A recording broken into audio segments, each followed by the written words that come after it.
Good evening, everyone. I am Andrew Villasencio, and tonight I will discuss the last topic of art and governance titled Political Executives and the Bureaucracy. When we say political executives, these are government officials who participate in the determination and direction of government policies, and it is the core of the government. They include heads of the state and government leaders such as presidents, prime ministers, premiers, chancellors, and other chief executives, and many secondary figures such as cabinet members and ministers, councillors, and agency heads. It can be anyone who has taken up the responsibility of governing a city, state, region, or even an entire nation. History has given us a plethora of political leaders, both good and bad, who have dedicated their lives to the betterment of their countries and the people living in the country. Political executives are not just people who govern nations during peace times, but also during times of crisis.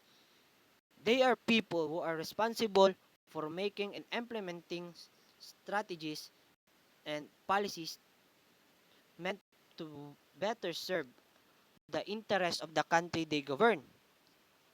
These leaders are chosen through various processes, some examples of which would be through elections in a democratic nation and through lineage or birthright in case of a monarchy or even dictatorships wherein one individual declares himself the head of a state. A look at the Political Executives Hall of Fame would reveal names like Abraham Lincoln, Vladimir Lenin, Archduke Franz Ferdinand, and Winston Churchill. Now, what are the functions of political executives? The first one is ceremonial duties. Beyond direct negotiations with other nations and their people, the president or the prime minister acts as ceremonial head of the state through holding and attending state dinners. This meal serves as an occasion for the president to showcase the hospitality of a country and forge closer bonds with leaders of other nations. For example, Nelson Mandela, President of South Africa, visited the White House for a state dinner. President Clinton and the First Lady received him at his vehicle. After speeches, the playing of national anthems and introductions, the party moved to a reception inside the White House and a meeting in the Oval Office before retiring to their own quarters until evening. So that where we can see that the political executive of a country is in the lead, especially when an important person visits them for a meeting or maybe a negotiation. Moreover, a political executive will show that he is respectable and presentable to look at when he faces many people, especially leaders of different countries. Ipapakita rin ng isang political executive ang kanyang pagkagalak habang humaharap sa iba't ibang leader ng bansa.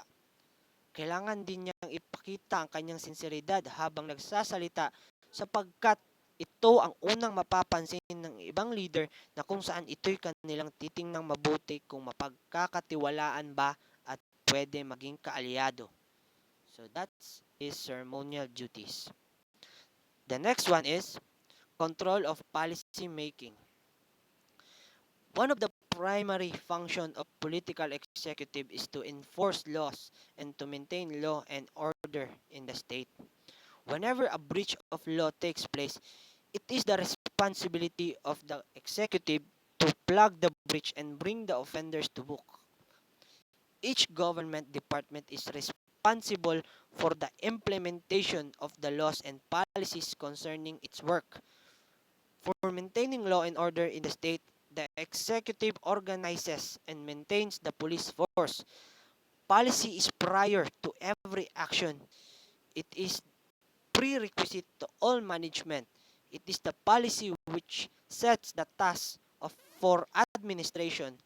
It provides the framework within which all actions for the accomplishment of an objective are to be activated. Policy is in fact planning for action, and it is getting ready for setting the sails to reach the desired destination. Ang mga political executive ay patuloy na naglalatag ng mga panuntunan at patuloy na tinutukoy kung ano ang batas, kung ano ang ibig sabihin nito sa mga tuntunin ng pagkilos, kung ano ang mga karapatan ng mga partido na may paggalang sa parehong mga transaksyon sa proseso at mga transaksyon sa hinaharap. Ang mga political executive ay nakikilahok din sa ibang paraan sa paggawa ng patakaran. Bumabalangkas sila ng mga rekomendasyon para sa batas at ito ay bahagi ng tungkulin ng paggawa ng patakaran. So that is control of policy making. The next one is the popular political leadership. Ang kasikatan sa pamumuno ng isang political executive ay talaga namang napakahalaga sapagkat nakasalalay rin sa kanya kung ano ang magiging hinaharap ng bansang kanyang pinamumunuan. Alalahanin natin na mahihirapan rin ang isang political executive na maglatag ng kanyang mga plano sa bansa kung walang suporta galing sa publiko. Kumbaga, sa madaling salita, kailangan niya ng kooperasyon upang maisakatuparan ito.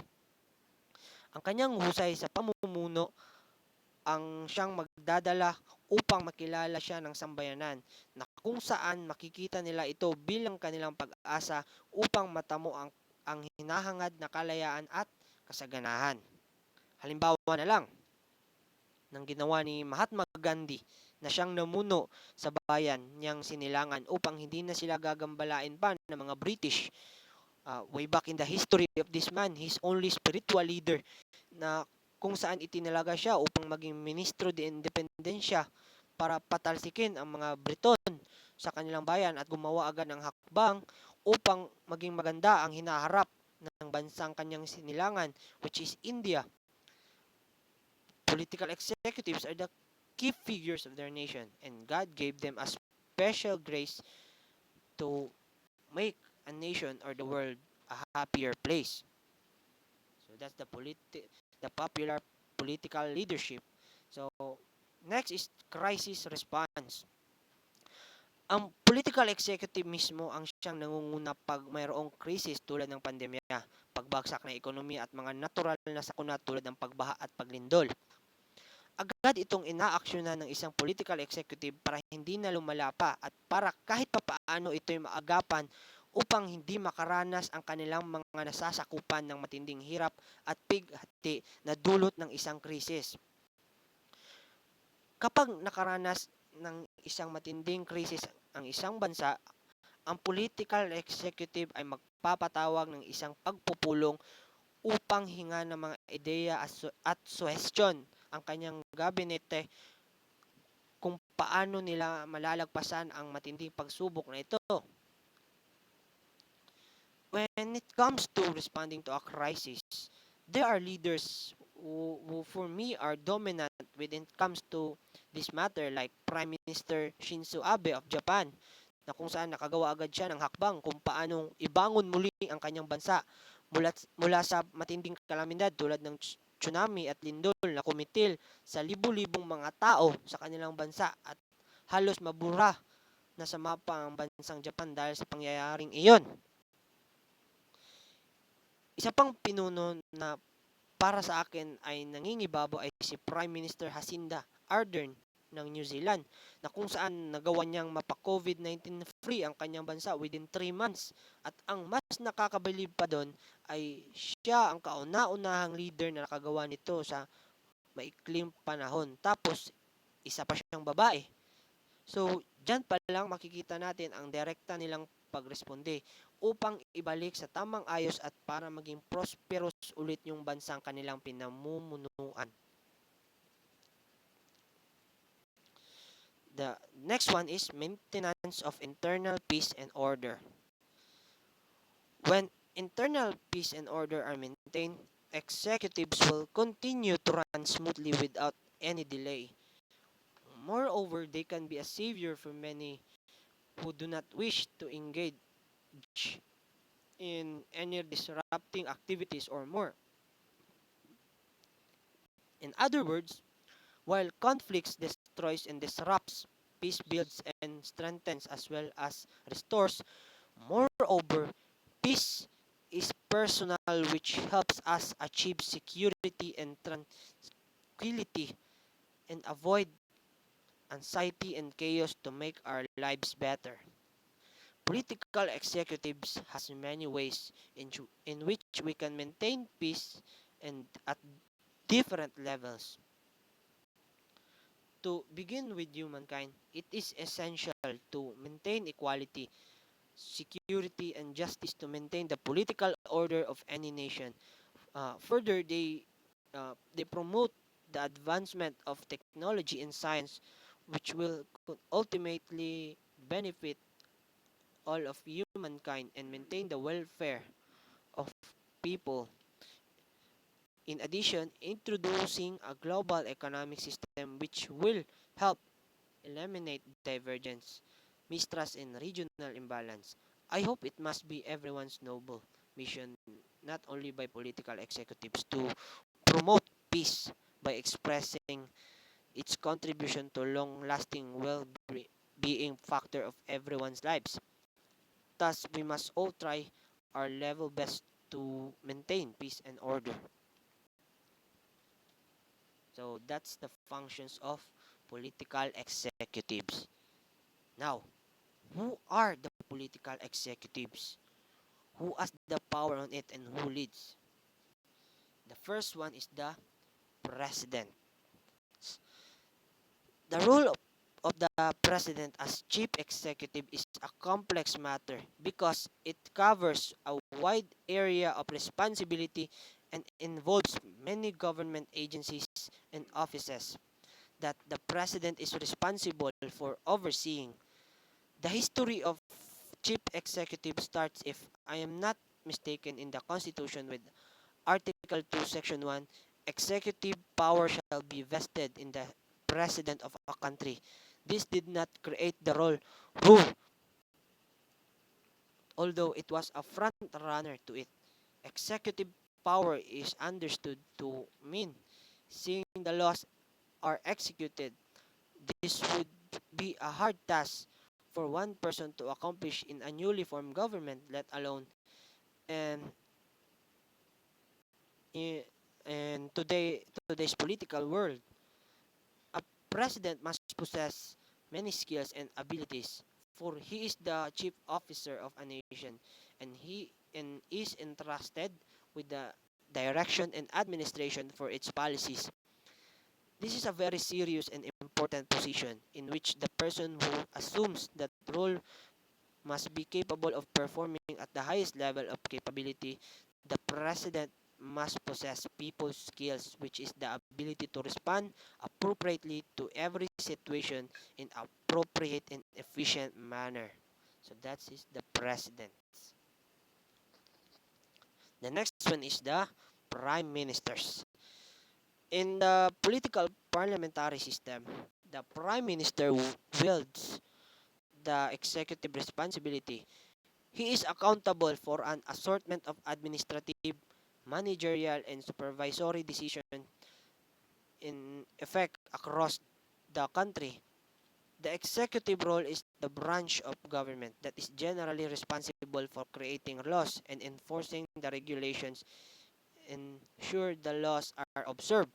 The prime minister is the head of the government tulad ng mga bansa na Canada, Great Britain, sapagkat meron silang Prime Minister Justin Trudeau at Prime Minister Boris Johnson na siyang namumuno sa kanila. Almost always, the Prime Minister is also the leader in the House of Commons, the assembly of common people elected by the population to run government. Multiple steps are required to select a prime minister. First, there must be a vote of party members at a national convention that decide who will be their leader. If their party is already in power or holds the majority of seats within parliament, the chosen leader will assume the role of prime minister immediately. If not, the leader must lead the party through a successful election process to become prime minister. The prime minister is not elected directly by the entire population through the election. He or she is elected in an indirect manner when his or her party wins an election with the most seats in the House of Commons. The prime minister can lead the country for a maximum of 5 years before another election. However, historically and by tradition, most will call an election within 4 years depending on their perceived standing among the voters. If after 4 years they feel that they are still held in high regard by the general public, and it is probable that they will maintain or enhance their power and government. So that is the prime minister. So the last one is the cabinets. It is a body of high-ranking state officials, typically consisting of the executive branch top leaders. Members of a cabinet are usually called cabinet ministers or secretaries. The function of a cabinet varies in some countries, and it is a collegiate decision making body with collective responsibility, while in others it may function either as a purely advisory body or an assisting institution to a decision-making head of state or head of government. Cabinets are typically the body responsible for the day-to-day management of the government and response to sudden events, whereas the legislative and judicial branches work in a measured pace in sessions according to lengthy procedures. In some countries, particularly those that use a parliamentary system, for example, the United Kingdom, the cabinet collectively decides the government direction, especially in regard in legislation passed by the parliament. In countries with a presidential system such as the United States, the cabinet does not function as collective legislative influence. Rather, their primary role is an official advisory council to the head of the government. In this way, the president obtains opinions and advice relating to forthcoming decisions. Sa legal na usapin, sa ilalim ng parehong uri ng sistema, ang Westminster na variant ng parliamentary system at ang presidential system, ang gabinete ang siyang nagpapayo sa pinuno ng estado. Ang pagkakaiba lang ay sa isang parliamentary system, ang monarch or ang viceroy o ang ceremonial president ay halos palaging sinusunod ang payong ito. Samantalang sa isang presidential system, ang isang pangulo na pinuno rin ng gobyerno at pinuno ng politika ay maaaring umalis sa payo ng gabinete kung hindi sila sumasang-ayon dito. That is the political executives. The next is the bureaucracy. When we say bureaucracy, it is the administrative heart and soul of government. Policies passed by authoritative decision makers are interpreted and implemented by executive agencies and departments created by elected office holders. Bureaucratic organizations exist to perform essential public functions both on day-to-day basis and especially at times of national emergencies. Despite these efforts and functions, bureaucracy is generally unpopular in American government and often criticized as big government run amok. Public bureaucracies are full of routines that ensures that services are delivered regularly. Those routines are the product of political deals among a variety of political actors. Although it performs essential functions, bureaucracy is the subject of a great deal of mistrust and criticism from politicians and the American public more generally. Whereas administration refers to all the ways in which human beings rationally coordinate their efforts to achieve common goals, bureaucracy refers to the actual offices, tasks, and principles of organizations employed in the most formal and sustained administration. Now, what are the functions of bureaucrats? There are five functions of bureaucrats. The first one is they implement the law. The job of a bureaucrat is to implement government policy, to take the laws and decisions made by elected officials and put them into practice. Some bureaucrats implement policy by writing rules and regulations, whereas other administer policies directly to people, such as distributing small business loans or treating patients at a veterans hospital. The task of running the government and providing services through policy implementation is called public administration. The second one is provide expertise.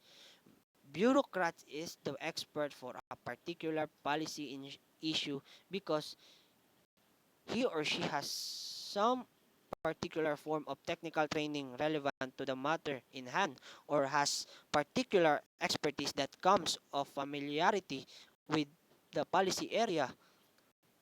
One might expect that bureaucracies in different countries fall into the category of those made up largely of generalists, people who have no particular training relevant to the job they do and frequently move to different fields, and specialists who by training or experience are especially knowledgeable about a particular policy area.